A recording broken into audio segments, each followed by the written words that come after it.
guys, gagawa tayo ng Prosper Bowl 2026. So, una mayroon tayong babasagin na bowl. So, wala na akong makitang white na babasagin. So, ito na lang yung gamitin ko. Ang aking bowl na magiging pundasyon ng ating pagpasok ng taong 2026.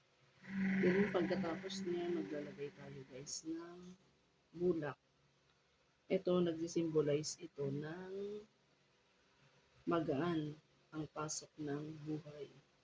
Ayan. Lagay natin dyan. Tapos, maglalagay tayo ng bigas. Ayan. Lagay natin yung bigas dyan. Ayan. Tapos, pag nailagay na natin guys, maglalagay tayo ng egg na 12 pieces. Ito daw ay nagsusymbolize ng ating 12 months. Yan.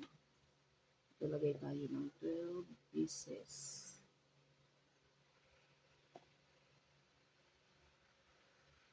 Okay.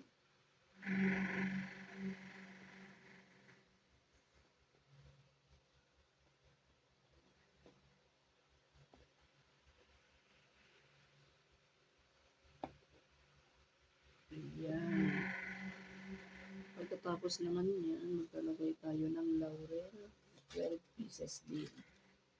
So, lalagay natin dito sa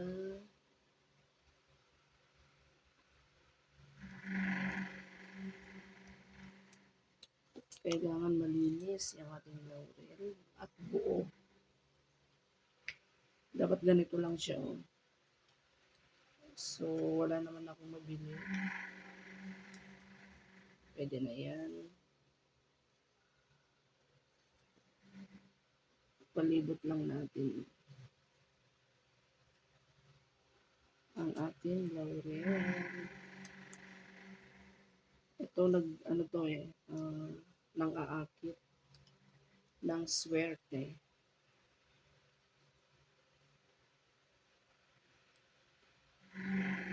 Kasi ito'y mabango.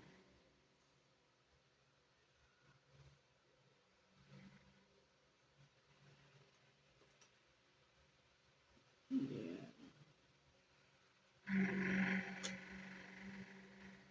Pagkatapos naman yan, meron tayong coin. Chocolate coin. So, lalagay natin dito sa pagitan na lang guys. Ayan. Bali 12 pieces din ito.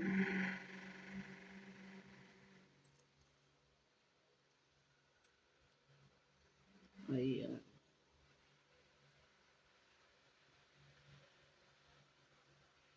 Pagkatapos niya, maglalagay din tayo ng 112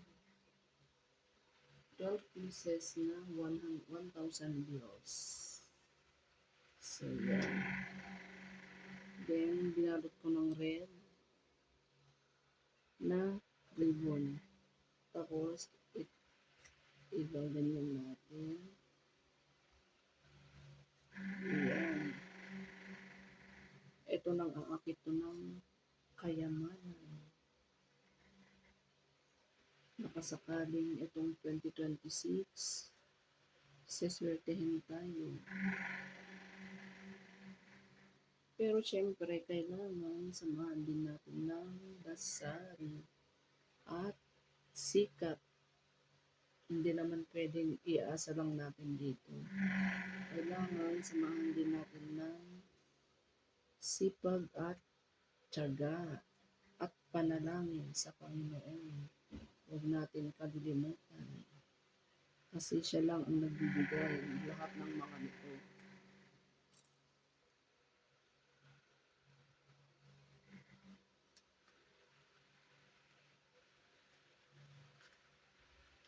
Yan.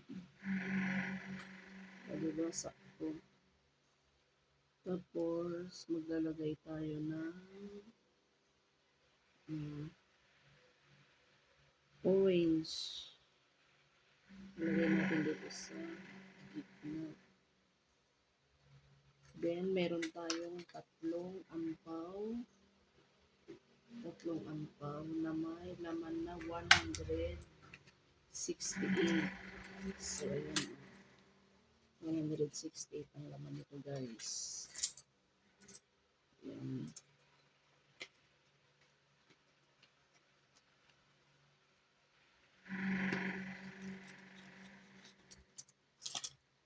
Saka natin ilalagay dito sa ito.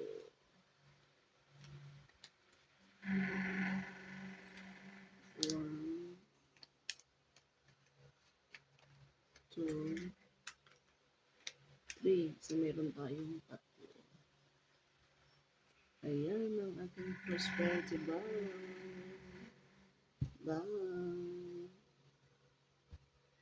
Thank you, guys. Pero syempre, kailangan samahan natin ng dasal, sipag, at diskarte sa buhay. Kasi hindi natin pwedeng iasa lang dito ang ating kapalaran, kundi kailangan kumilos tayo para tayo'y umunlad sa ating buhay.